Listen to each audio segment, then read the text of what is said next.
Hello and welcome back to the Invitational here in Charlotte. I'm Nick Miller in the sideboard alongside Jessy Hefner. How are you doing today? Pretty good. I would say you are doing great right now. You started 1-3 in the Invitational. Yep. Rattled off 11 straight wins and a draw to make top 8. Correct. Cinderella story, one might say. Part of the reason you're in the top 8 is this Black-White Humans standard deck that you went 7-0-1 with. Correct. Why did you come around to Black-White Humans for this event? I played Esper Control forever, and I played it at Cincinnati last weekend, got destroyed, and I got destroyed by Thoughtseize a lot. So I knew moving forward this weekend I would want to play a Thoughtseize deck. So I tried to find, I also like this card a lot. Painseer. Yeah, I like Painseer a lot. So I wanted to play the two together, and the deck fell into my lap on the trade floor in like an hour, and I played some games with it, decided I liked it, and that's where we're at. So you said you played against Esper Control 4 times. Yep. Slaughtered those decks. Only one game was remotely close. That's how I would like it, I would think, playing an aggressive deck against Esper. And then, of course, 2 wins against Monsters and 1 against Black-White midrange. Correct. Now, the deck is composed of 8 1-drops. You've got Soldier of the Pantheon, Dryad Militant, and then a bunch of humans because you've got Xanther Necromancer. So you've got your Painseers, your Spirit of the Labyrinths, Imposing Sovereigns, all guys that die to get you more dudes when they die. Correct. What was the all-star of the deck this weekend? It would have to be Xanther Necromancer. This guy is so insane. Like, against the control decks, it makes Supreme Verdict really, really bad against you. And against the Monsters decks, like, you get in a spot where, like, you're not winning standing still. So you have to keep moving forward to pump damage through. And he gives you a free body back just for doing what you need to do. And against Mono Black, the card laughs against Desecration Demon. And, like, makes the removal super, super awkward while I just, beat with my guys. One reason, Voice of Resurgent is so good against the Mono Black deck is it just replaces itself. With this, almost all your creatures are just replacement effects, blanking all the spot removal. It feels real good when they devour flesh you. Gain some life, get an extra dude, no problem. Oh yeah.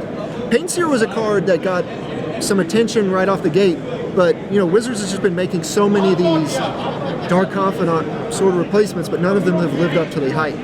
Is this one good enough?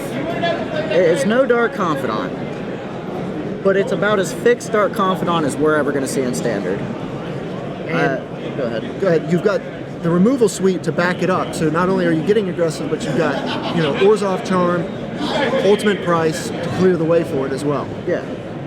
So when you're actually getting in damage and drawing cards, it seems pretty good. You've got 2 Spear of Heliod. How's that work for you? Spear has been really good. It just makes your guys just better, and it gets Sylvan Caryatid, which that card's annoying because it just blocks all day and just bashes through a Sylvan Caryatid, as is Courser Crewfix. And with Courser Crewfix, it gives most of your guys enough to just attack into it and not lose your guy. But it also lets Spirit beat it and trade for it in combat, and it makes Staring Skyjack a 4/2 flyer, which kills him pretty quickly. I never got to use the second box of text this weekend, but I have in testing, and it's pretty good too. Yeah. How great has Spirit of the Labyrinth been? Have you shut down many card drawings, or has it just been a 3/1 body for the most part? Most of the time it's a 3/1, but in a real close match I had with Esper on day 1, we got to this point where I had Thoughtseized him, and I took his one counterspell. He had no Revelation, and then I jammed a Spirit of the Labyrinth, which 2 turns later he drew said Revelation, and it read gain 10 life, draw 1 card, which is significantly worse than draw 10, gain 10. I'm going to say the card won me that game. Well, actually, probably Pithing Needle won me that game because I was facing down an active Elspeth at one point. But we'll forget about that. You shut down the Sphinx's Revelation, which was pretty important. How good is Imposing Sovereign been? Imposing Sovereign's very good against monsters. They play very little removal, and the fact that their guys come into play tap just gives you this tempo swing, which is what you need in that matchup because you're not going to win the late game with them. So you're just trying to get net tempo, and the net tempo from that guy is really, really good.